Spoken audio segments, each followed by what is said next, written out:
Meet me. Welcome back, boys, to another squirrely review. Today we're going to talk about Maid Chloe, one of my most hated heroes for a long time because I didn't have her, but now that I do, one of my favorites. Funny how that goes, right? So as always, we're going to talk about her skills, builds, a PvP showcase, and then a summary. Let's get started. Alright, Maid Chloe skills. S1, pretty straightforward. At max Mola has a 40% chance to bop them and stun them. If you do land the stun, however, you will increase the CR of all allies except the caster by 15%. Now, something to note here is I'm pretty sure if that the target was already stunned, it still checks. So even if you didn't stun them, if you hit a stun target, it CR pushes your team. You can correct me if I'm wrong there, but that's how I've always seen it used against me in RTA. Her S2 passively increases effect resistance of all allies by 20%, which is pretty solid. And at the start of the turn, this move was buffed. It recovers the health of the two allies with the lowest health. This actually heals for a surprising amount. They're pretty big heals. And if you soul burn with Maid Chloe, it procs multiple times. I have seen her just full heal her teams just by soul burning. Now her S3 is what makes her special, and when she got buffed, it made a really powerful move. So it dispels 2 debuffs from all living allies and grants revive for 3 turns before increasing attack of all allies for 3 turns. So a full team attack and revive buff. If they're already dead, it will revive them. Now the main thing with the buff was this dispel 2 debuff thing, because in the past something like Basar could shut her down. Now there's really no way to shut her down, because even if you unbuffable her whole team, she'll just cleanse it and then give them the revive and attack buff anyway. So this is the move that makes her a powerhouse right now. It gives you survivability while also allowing you to go very offensive with the attack buff, which is why she's so strong in the meta. Like generally the Soul Weavers that do well are offensive oriented Soul Weavers like Dien, Maid, they all give attack buff. So very, very powerful toolkit, especially post buff. Let's get into her builds. Alright, so how do you build Maid Chloe? Pretty straightforward. You want her tanky, kinda fast with a lot of effect resist. So pretty much like every other competitive PvP Soul Weaver in the game. Mine's a little lacking on defense. Ideally, I would target around 1400 defense, 18k HP, 200 plus speed, and at least like 180 effect resist. Now she does have her S2 that gives her a little more, but if you want to resist things like high tier F10As who run around 200 effectiveness, you're going to want to run a little bit more to have a chance of resisting those things. So I kind of went towards the direction of obscene effect resist. You can funnel some of these stats out, put it into defense, health, whatever fits your playstyle.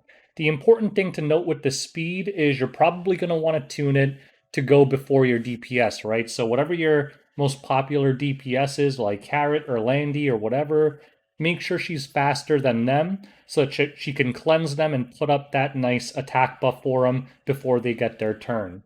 In terms of artifact, I'm running Shamadra because I'm just making her an effect resist powerhouse. Technically, mine's running close to 280 effect resist. But other popular choices are things like Celestine, just straight up Water's Origin to help her get bumped up to the front. And, Soul Weavers have a lot of artifacts that are all really good, so I'd say those 3 are the most common ones, but if you want to try something else, feel free to. So pretty self-explanatory, build her like every other Soul Weaver. Let's get into the PvP showcase. Alright, so Soul Weavers are kind of hard to showcase because, they don't do the flashy stuff, but I'm going to give you an example of why Maid's good. Note something about this team. There is 0 damage mitigation on this team, but this is why Maid is strong. It's very forgiving, because you could just let your whole team die, she comes back, gives everyone attack buff, and then you just let it rip. So Cerise goes first, that's fine. Boop. Alright. Now Fire Cecilia goes. You can see my team's kind of getting controlled here. No big deal though. And now Maid can just give everybody this nice attack buff. Blam. Should we bother soul burning this? Nah, let's just rip it. So we basically reset ourselves with that cleanse. And now we can just go hard into damage. And you can see that Fire Cecilia almost died already to that because, again, Maid Chloe gives the whole team attack buff. So now my entire team is going to be hitting it incredibly hard. Now, you know what, we'll just, because she already blew the revive, we could just take out the Landy and go straight into Ruel. So you're going to see that team had 0 survivability, right? But my team is fine. They're mostly at nearly full health. They can't stun or do anything to my Maid because she has obscenely high effect resist. And it's over. That's all there is to it. I don't think we need to watch us solo this Fire Cecilia here, so let's move on to the next one. Alright, let's just do one more example. You guys get the gist. So I brought this super squishy team here on purpose, just to kind of show you what Maid Chloe allows. Now obviously, my team's super squishy. My Strays is not tanky, I have an S10A. Landy's not very tanky, I have a DPS Landy. Is this gonna work? And we just cleanse all this off. Give our team that nice survivability, we cleanse out everything. And boom, we just let the S3 rip. Then, yeah, they double initiated on me with F10A and Basar, but no problem. Their whole team's just gonna explode now. RB comes back, but who gives a crap? Our whole team has revive. There's really nothing they could do here. So this is the power of Maid Chloe, just giving you that survivability, the ability to go extra offensive by giving that attack buff and making sure your team secures the opener. Let's move on to the summary. Alright, time for the famous question. Maid Chloe, is she good? You guys know the answer to that. Of course she is. She's one of the most busted heroes in the game now. She was kind of underwhelming before, but with the effect resistance buff and the 2D buff, dispel buff, it's like a tongue twister there. She's an absolute monster right now. Was very toxic last season. I'm sure she's still toxic this season. Just a very overloaded kit.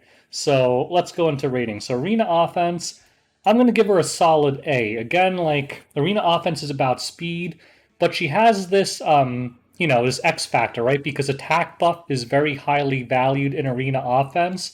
She also kind of gives you a little bit of flexibility because she gives your team a lot of survivability, and the full cleanse essentially lets you reset the fight. Very strong. Arena defense, I'm going to give her a B. She does pop up even in high tier arena defenses.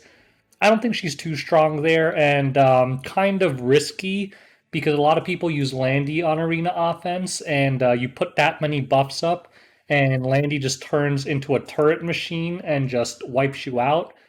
But you can use her. Guild Wars offense, I'm going to give her a solid A. A lot of people use her on Guild Wars offense. Guild Wars, I mean, I don't know, like 3v3 format, you don't really need this. I didn't have Maid for a long time. I didn't struggle in Guild Wars offense at all. But I know she does give you a little bit more resistance to RNG with that revive. And if you build her tanky enough, there are literally defenses that will never kill her. So you can just keep spamming the S3 over and over because you know the Maid will never die.